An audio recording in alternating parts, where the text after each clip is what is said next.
Hi, welcome to NSM cooking channel. இன்றைக்கி வந்து potato வச்சு ஒரு ஸ்நாக்ஸ் ரெசிபி எப்படி செய்யுதுன்னு பார்க்கலாமா. இது வந்து ரொம்ப ஈஸி, சீக்கிரமாக வந்து செஞ்சிடலாம். ஸ்கூல்லேருந்து குட்டீஸ்லாம் வந்ததும் நம்ம இதை செஞ்சு கொடுத்தோம் அப்படின்னா என்ஜாய் பண்ணி சாப்பிடுவாங்க. அதுக்கு 2 பொட்டேட்டோ வந்து தோல் சீவிட்டு எடுத்து வச்சுருக்கேன். சால்ட்டு வந்து தேவையான அளவு, பெப்பர் வந்து 1 ஸ்பூன் அளவுக்கு. இப்போ இதை நம்ம வந்து வேக வச்சுக்கணும். ஒரு 3 மினிட்ஸ் அளவுக்கு வந்து நம்ம வேக விட்டாலே போதும். ரொம்ப வந்து வேக விடக்கூடாது, வேகாமையும் இருக்கக்கூடாது. இப்போ 3 மினிட்ஸ் ஆகிடுச்சு. இப்போ வந்து ஃபோக் ஸ்பூன் வச்சு இந்த மாதிரி எடுத்து பார்த்தோம் அப்படின்னா எடுக்க வருது. அப்போ இதுதான் வந்து கரெக்டான அளவு, சரிங்களா? இந்த அளவுக்கு வந்து வெந்தாலே போதும். இப்போ நம்ம இதை வந்து சீவி எடுத்துக்கணும். சீவி எடுத்தாச்சு. இப்போ 3 ஸ்பூன் வந்து கடலை மாவு வந்து சேர்த்துக்கலாம்.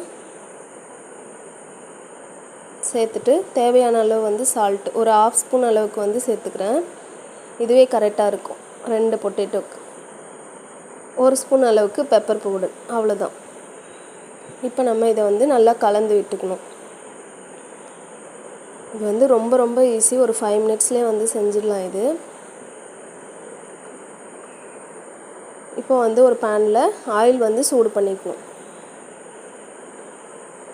இப்போ பாருங்கள், இது வந்து எடுத்து போடும்போது ஒரு பபுள்ஸ் வருதா, இந்த மாதிரி பபுள்ஸ் வர அளவுக்கு வந்து நம்ம சூடு பண்ணிக்கணும்.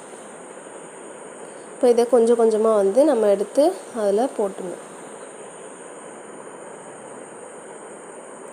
போட்டதும் சீக்கிரமாக வந்து வெந்துடும். ஏன்னா நம்ம வந்து ஆல்ரெடி வந்து வேக விட்டுருக்கோம் கொஞ்சம், அதனால் அதுவும் இல்லாமல் சீவியும் விட்டுருக்கோம். அதனால் கண்டிப்பாக சீக்கிரமாக வெந்துடும், ஒரு 2 மினிட்ஸ்லேயே.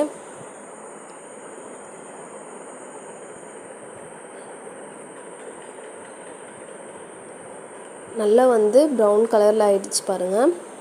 அவ்வளோதான், நல்லா கிறிஸ்பியாகவும் இருக்கும். கண்டிப்பாக வந்து வீட்டில் வந்து இதை செஞ்சு பாருங்கள். அவ்வளோதான், ரெடி ஆகிடுச்சு. இந்த வீடியோ உங்களுக்கு பிடிச்சிருந்தா லைக் பண்ணுங்கள், ஷேர் பண்ணுங்கள், மறக்காமல் சப்ஸ்கிரைப் பண்ணிவிடுங்க. தேங்க்ஸ் ஃபார் வாட்சிங். பாய்.